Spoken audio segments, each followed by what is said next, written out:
Hi everyone, thanks for checking out the podcast. Buzz About Golf, Steve, the Buzzman Buzzer. Partner in crime, Megan Buzza. The Queen Bee. The Queen Bee. The Queen Bee. So we did stuff about us. The last couple episodes have been about kind of our journeys into coaching.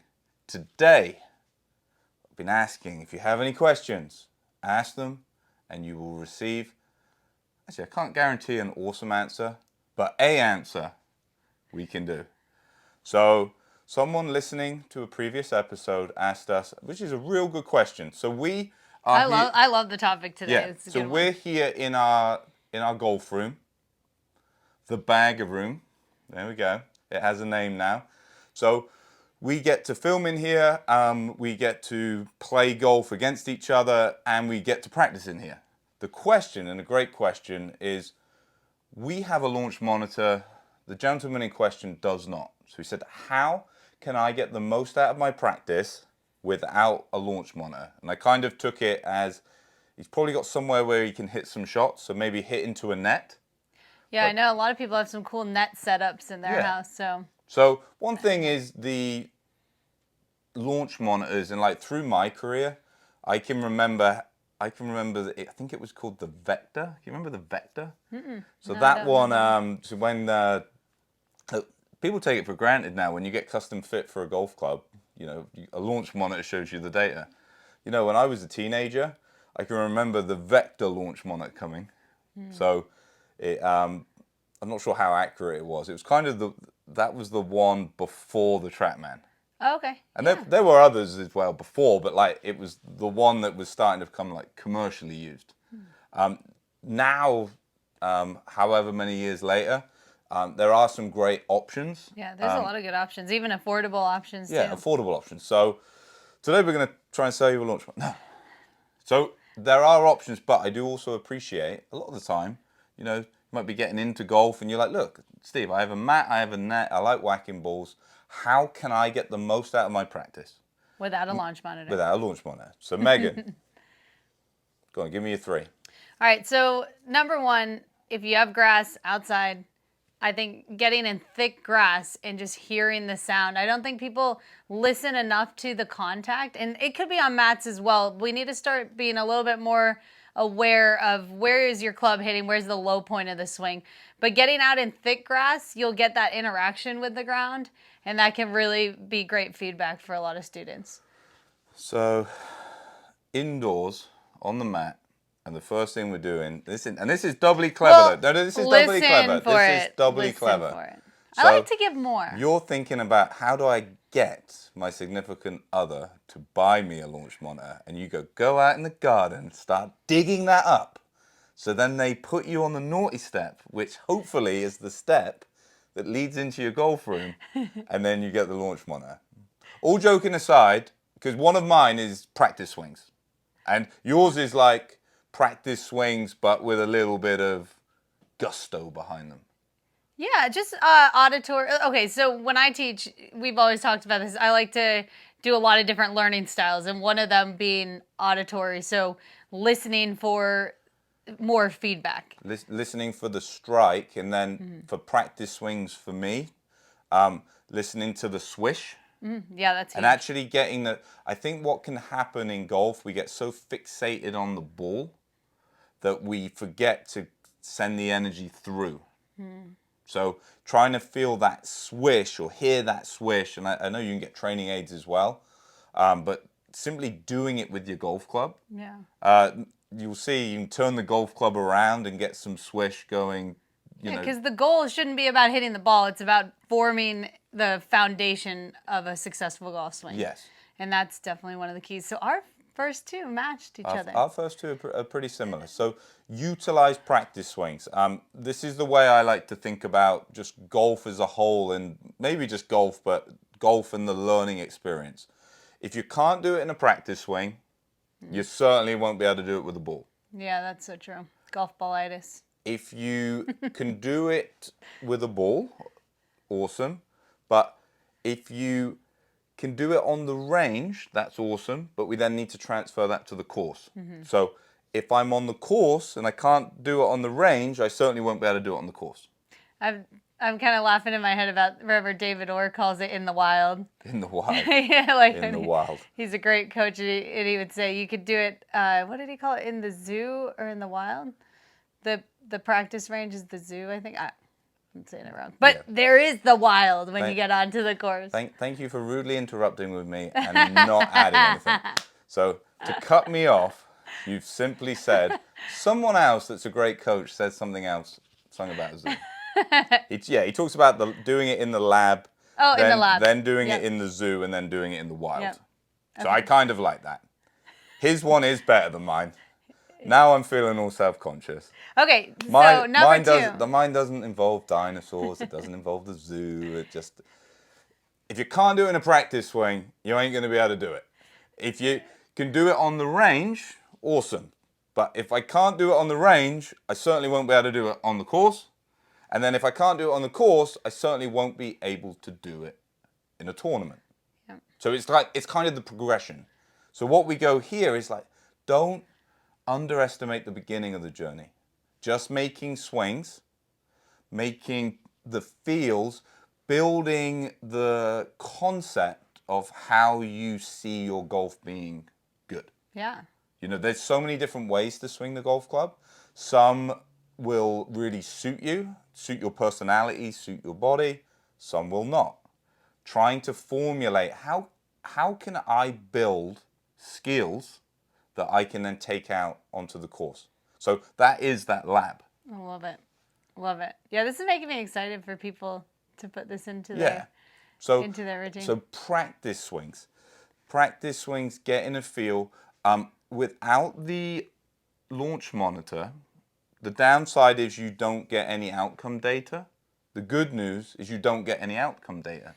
So you can solely focus on the swing itself.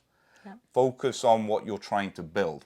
The analogy I like to use is you have, in motorsport, you have the mechanics and you have the drivers. Without the launch monitor, playing indoors, you've been the mechanic. You're building the car. You're building the machine that I'm going to use. At some point, I need to hand it over to the driver, but especially dependent on the time of the year. And there's a difference between maintenance practice and kind of practice for growth. But I'm being more of the mechanic here. And I'm building something. And that's not a mechanic as in I have to think mechanically. I'm just being a mechanic in the broader term. Building process. I'm building something that I can use. And it's so essential that this is your chance to build that foundation so that as you keep building on top of it, it's able to support under pressure when it matters. 100%. So can you see what we're saying? Let's focus on the beginning of the journey.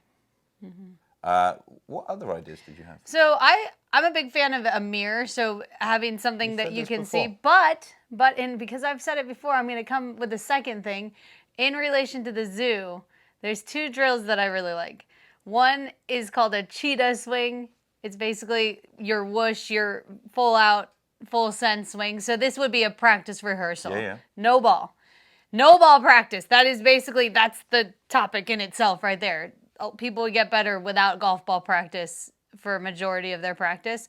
But cheetah swings, fast swings without a ball, and snail swings or Tai Chi swings where you go really, really, really, really super slow. It's about awareness. Yeah. If you do the Tai Chi ones, you'll notice that even as you're, like, let's say you take like a whole minute to make a golf swing, you're going to feel certain places in your swing that are a little compromised or vulnerable.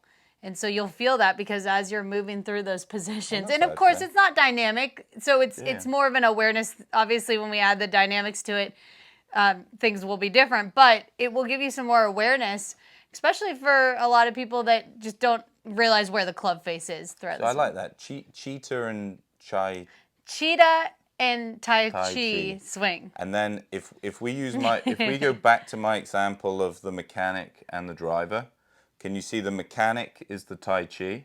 Oh, wow. And the cheetah is the driver. So driver wants to see how fast it will go. The mechanic is like, look, I need to make it robust. I need to go. Really try it. A minute long swing. It's a minute long. For people that's listening in the car, we're going to now go silent and do a there is true though, and I certainly, so one of the things I actually will do is bring a golf ball in, and I'll actually do it at that really slow motion. So then I can feel at that impact phase, I can start getting a sense of where I need to be. And I do that. Have you heard of it like a flick drill? So you just put the ball on the face and then flick it forwards. Yeah, I love that. So can you see? I'll use your Tai Chi, get into there, and then kind of flick it. So that does make it a little more dynamic, doesn't it? I'll try that. So I love that one. Go on, give me your last one. So my last one is a twofer as well. They're all twofers. Yeah, you can have one of mine because usually mine aren't I stole up to the standard. I stole one of yours. You use a foam ball sometimes when you're in here, and I think that's been really interesting. It's kind of that next step of not using a ball, then a foam ball, then a real ball. I love that. And then the twofer is the visualization. So not having the screen up and just turning it, or, obviously no launch monitor, you're just hitting into a net, but visualizing the different shots that you need to hit. So let's say you have a tournament coming up, play all the holes and see yourself hitting the shots that you want. And then when you get out there on the first tee, you'll feel like you've done it. I love the visualization. So the training. the soft balls, the foam balls, and a very good coach and biomechanist. I think it's Luke at Ripstick. Oh, great! Yeah. Saw him present at the Open Forum a couple of years ago, and obviously he's online. He's got a big presence online. Yeah. It removes. So what's nice about the foam balls is it removes like the feedback of the purity of the strike, because sometimes, and what's tough with golf, so there is a time and a place to hit balls and go, look, I want to obviously improve my ball striking, but it can get in the way of developing the move you need. Because you make a good move, you mishit it slightly. The classic one, let's say slightly toe. Good swing, shot would have been fine, but it's a bit dead in the feeling. You go, I don't like that. Yeah, it's so much feedback. So kind of the softball removes that feedback, so I can get into the swinging. When I'm in a lesson, a lot of the time I go, look, we're going to have to bring a ball in at some point, so let's not just do practice swings. We're going to have to do it. I don't care where the ball goes. The foam ball actually puts that into the reality because you generally don't care where it goes. Yeah. So I love that one. And again, you see we said we're like trying to develop through. A couple of the other things that I really like is routine development. Yeah, that's a good call. So on the golf course, remember I said, let's use the mechanic and the driver. Doesn't matter how good the car is, if the driver isn't handed the tools. So that if you've got an event coming up, if the car is still being tweaked around, even if you improve it, the driver's probably not going to be understanding what it's capable of doing. If you'd like putting a new feature on 10 minutes before the race, you're like, how does it work? They're not going to find it. They're not going to use it. Yeah. So I go, look, let's get into my routine. How am I going to do it? Routines sometimes get a bad name because they get associated with slow play. I do not believe that's true. I'm going to breaking news. Do you know what causes slow play? Slow people. Slow people. Slow people create it. You get it with I get it. You hear it on aim point a lot.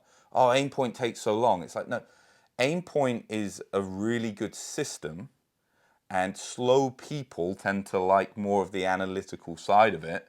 So you get a slow person use aim point and they do it slow. If you ask them to pun blob, they'll do that slow. I'm surprised these guys even make their tea time, baby. Anyway, I digress. So we go, look, let's formulate a routine. And with that routine, I'm actually, once I go through the shot, I'm judging myself on my commitment to doing the routine or the process rather than the quality of the shot. Not having a launch monitor is really good for that. Yeah. I was lucky when I used to be in Asia coaching. was in a simulator center, I would sometimes turn the simulator off. Oh, wow. So you see, so that was like the best of both worlds. I could get the data from the launch monitor, but they couldn't. Yeah. One of the things that happens a lot, again, it comes down to the strike and it comes down to the ball flight, is a golfer usually hits the shot, sees what the ball does, and then they go, oh, that ball didn't go where I wanted it to go, therefore it was a bad swing. What we want to develop is let's fully commit to my routine. The beginning of my routine, what am I trying to do? And it could be a mechanical thing, could be trying to see a ball flight, it could be just trying to stay relaxed. It could be a number of things, but I have to choose one, and then I run the program, I hit the shot, and immediately, so this is where it's nice not to have the launch monitor, immediately when I hit it, I go, is that what I was trying to do? Yes or no? Yes. Sometimes it would be no, I got a bit distracted. Yeah. So pulling in that routine, and I know I've certainly been I was going to say a victim, but what's the word when you cause the problem? When you do the crime, you're not the victim, are you? Guilty of, yeah. I'd So be- you've been I would be guilty of Yeah. trying to frame it. It wasn't my fault, Your Honor. I've been guilty of working on the swing, not doing any routine, and then you go into a tournament, Yeah. and you go, You're I want just vulnerable. No, You're- but no.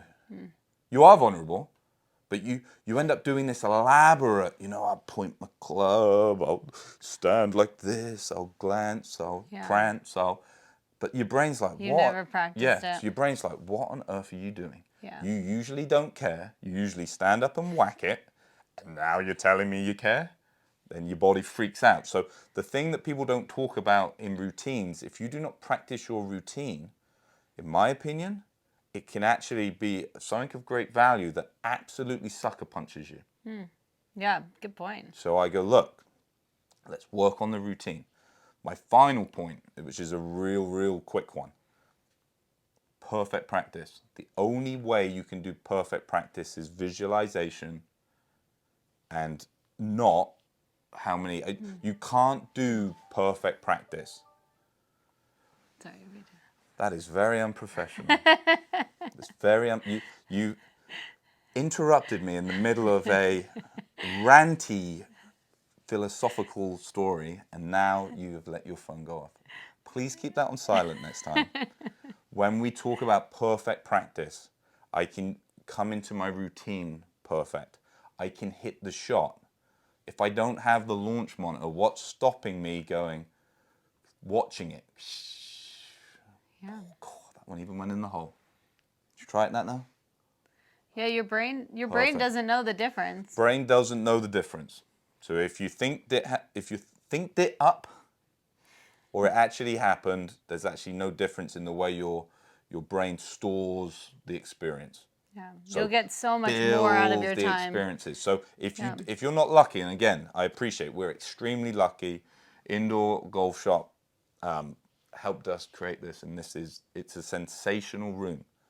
The bag room. The bag room, the technology we have available not just to us but as an industry, fantastic. But if you don't have it, pretend you have it. Hit the shot, look into the net that you have.